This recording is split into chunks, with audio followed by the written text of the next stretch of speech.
होने वाली बहू। शादी के पहले से ही विभा को कपड़े धोने का बड़ा शौक था। कभी नल के नीचे तो कभी तालाब के पास। अरे मेरी नीली वाली लुंगी नहीं दिख रही है। विभा की अम्मा कहाँ रखी है लुंगी? अरे वो तो विभा ने परसों ही धोकर रखी थी आपकी अलमारी में, देखो वहीं होगी। वो ना मैंने आज धो दी, मुझे लगा कि गंदी हो गई होगी। अरे कैसे गंदी हो गई थी? उसे तो मैंने पहना भी नहीं। हे भगवान, इस लड़की के कपड़े धोने की आदत से परेशान हो गया हूँ मैं। जितना तो घर में राशन नहीं आता उससे कहीं ज्यादा डिटर्जेंट पाउडर का खर्चा है। इसकी शादी करवा दो, शादी जाए अपने घर में ही करे काम, फिर चाहे घर के कपड़े धोने हो या पूरे गाँव के। हाँ ठीक बोल रही हूँ, देखता हूँ मैं कोई लड़का। वो दिन भी आ जाता है जब विभा को देखने लड़के वाले आ जाते हैं। लड़की मुझे अच्छी लगी। होने वाली सास कहती है, बेटी अगर कुछ पूछना है तो पूछ लो। वैसे तो हमारी लड़की बहुत ही शर्मीली है, जो बोल दो वो मान लेती है, इसे क्या पूछना होगा। अरे कैसी बात कर रही हो माँ, मुझे इन लोगों के घर रहना है, सवाल तो कई है। हाँ हाँ बेटा पूछ लो ना, क्या पूछना है।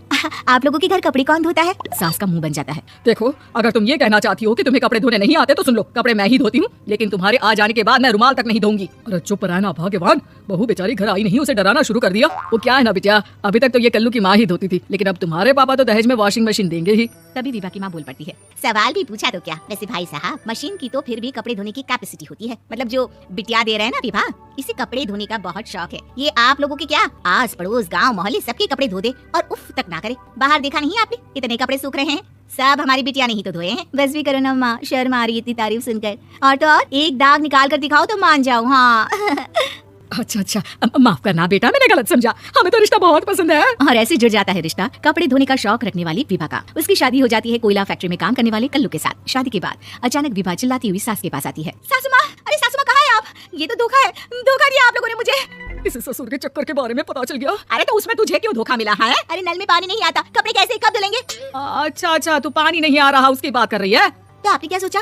कुछ नहीं। अच्छा तेरी माँ ने कहा था कि कपड़े धोने का शौक है, तुझे याद आया मुझे। शौक शौक बोलकर कपड़े धोने वाले मेरे जुनून को कम ना आके सासू माँ, कपड़ा धोना मेरा गुरूर है। तभी पति भी वहाँ जाता है। अभी मैंने इसे सनी देओल की फिल्म दिखाई है, उसी के डायलॉग मार रही है माँ। अच्छा सुन, साफ साफ बता रही हूँ, पानी सुबह 4 से 6 और शाम को 10 से 12 आता है, समझी? विभा टाइमिंग सुनकर हैरान हो जाती है, ये क्या भूतों का मोहल्ला है?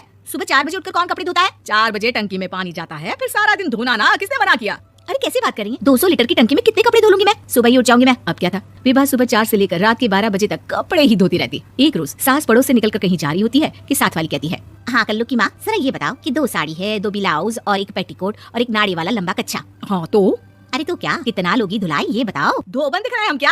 हमारे पति सरकारी नौकरी से अभी रिटायर हुए हैं और बेटा सुपरवाइजर है कोयला फैक्ट्री में। धोबन समझ रखा है हमें?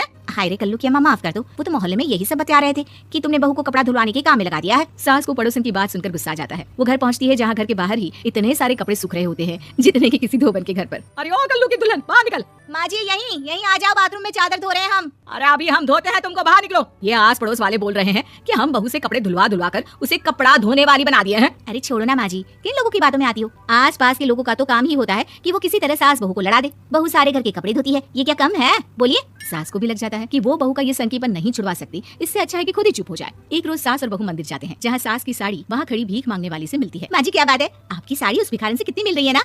हाँ देखो तो दोनों की साड़ी मिल रही है। क्या बात है कल्लू की अम्मा, तुम खुद को तो अफसर की बीवी बताती हो और ऐसी सिंपल सी प्लेन साड़ी पहनकर घूमती हो। सिंपल और प्लेन नहीं है ये साड़ी। तो क्या सोने के धागे से फूल बने हैं? कुछ भी सासू माँ, कुछ भी। हाँ बने थे इस साड़ी में सोने के धागे से फूल। मेरे पति लेकर आए थे मद्रास से स्पेशली मेरे लिए 10,000 की। ताहे भाई साहब इस भिखारन के लिए भी सेम टू सेम साड़ी लेकर आए होंगे 10,000 की।